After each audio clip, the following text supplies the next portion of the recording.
A debate is raging in the sponsorship world, and there are two sides to this debate. Should your sponsorship packages be completely custom all the time? On one side of this debate, there are those who say yes, everything must be custom and negotiated with sponsors as individuals. The other side of the debate takes the opposite position.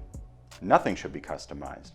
Everything should be broken down into 3 or 4 levels, gold, silver, bronze, or whatever you want to call them, and every sponsor gets the same thing. Well, in this case, the truth lies somewhere in the middle in what we at the Sponsorship Collective call the hybrid model to sponsorship packages. Check it out.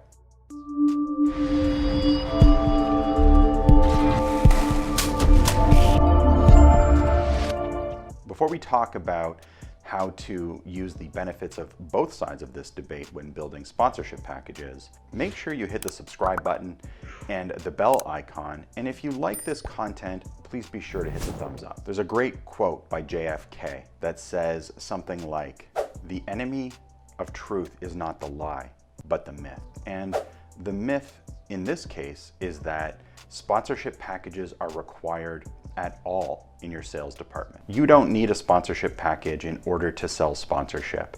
In fact, I would argue the sponsorship package should come after you've had a conversation with a potential sponsor. So does that mean I'm taking the side of the debate that says everything must be custom?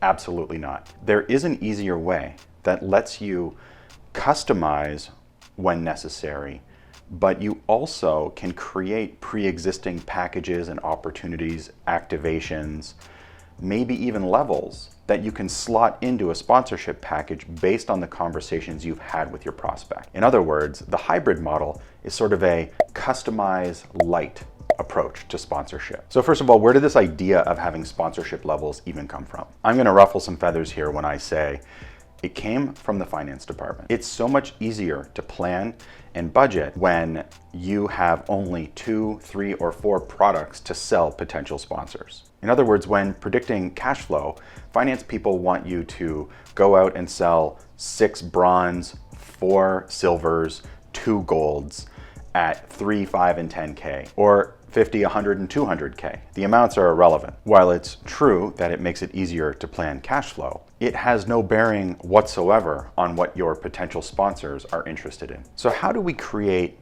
a hybrid sponsorship model? Well, first, there are parts of your sponsorship package that will never change. The description of your property, the description of your organization, and some of your offerings will be true for virtually all sponsors. This is why we recommend having a common pool of assets. You don't have to create one of those great big ugly charts saying that sponsors at all levels get a logo on this, a logo on that, a free ticket to this, and an e-blast. It's much easier to simply say all of our partners, all of our sponsors get all of these benefits, and to just state that outright. So in effect, what you're saying is everybody starts at the same level, and then we build customized packages on top of that. Once you have a really thorough understanding of who your audience is and what problems you're trying to solve for that audience, you can build activations and activation ideas for your audience.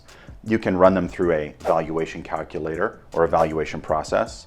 You can identify the chief outcome or output for each of these activations. So if when you're sitting across from a sponsor, they say, we're interested in audience A, and we want them to consume some of our samples or give up their email address or visit our website. You have a predetermined list of activations for that audience that produce that outcome.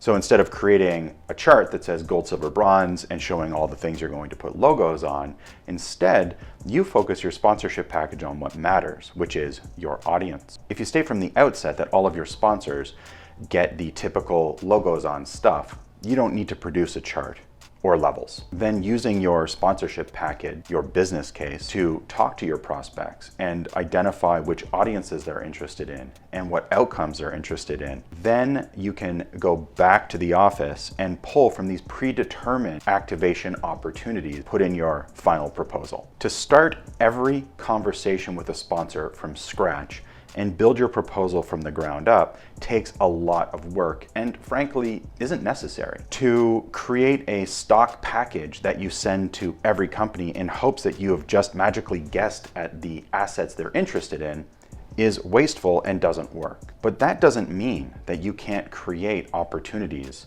and activation ideas at various price points that help connect your audience and a sponsor in meaningful ways. So by using a hybrid model, you can still go out and do discovery. You can still build customized packages, but you're not starting from scratch every time you have a conversation with a new prospect. Now, if you want to learn more about how to build a hybrid sponsorship program, I'm going to drop a link below for some free training that I've put together called How to Grow Your Sponsorship Program.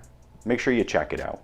And if you like our free content, it means a lot if you would hit the thumbs up button and of course, subscribe and hit the bell icon. And remember, the sponsorship proposal doesn't make the sale. You do. Good luck out there.